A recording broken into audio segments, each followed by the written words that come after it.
புதுக்கோட்டை மாவட்டம் ஆலங்குடியில் பழமை வாய்ந்த ஐயப்பன் கோவில் உள்ளது. இக்கோவில் இப்பகுதியில் மிகவும் பிரசித்தி பெற்ற ஐயப்பன் கோவிலாக விளங்குகிறது.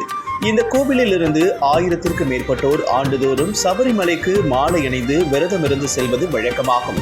இக்கோவிலில் கார்த்திகை மாதத்தில் மண்டல பூஜை விழா தொடங்கி தினம்தோறும் ஐயப்ப பக்தர்களால் சுவாமி ஐயப்பனுக்கு சிறப்பு அபிஷேக பூஜைகள், கூட்டு வழிபாடு, படி பூஜை, பிரார்த்தனைகளுடன் திருவிளக்கு பூஜைகள் நடத்தப்படுவது வழக்கமாகும். இந்நிலையில் இன்று கார்த்திகை மாதம் 21ஆம் ஆண்டு திருவிளக்கு பூஜையை முன்னிட்டு ஐயப்பன் கோவில் வளாகத்தில் 300க்கும் மேற்பட்ட பெண்கள் பங்கேற்று 5 முக விளக்கை ஒவ்வொன்றாக ஏற்றி சிவாச்சாரியர்கள் வேத மந்திரங்கள் கூற அதை சொல்லியவாறே திருவிளக்கு பூஜையில் ஈடுபட்டனர்.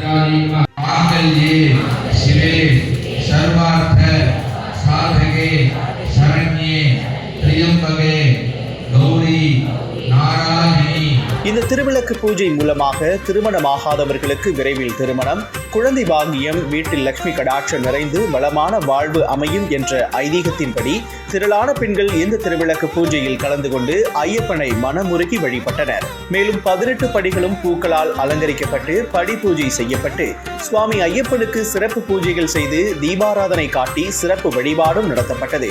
இவ்விழாவில் அப்பகுதியை சேர்ந்த ஐயப்ப பக்தர்கள் மற்றும் பொதுமக்கள் பங்கேற்று சுவாமி தரிசனம் செய்தனர்.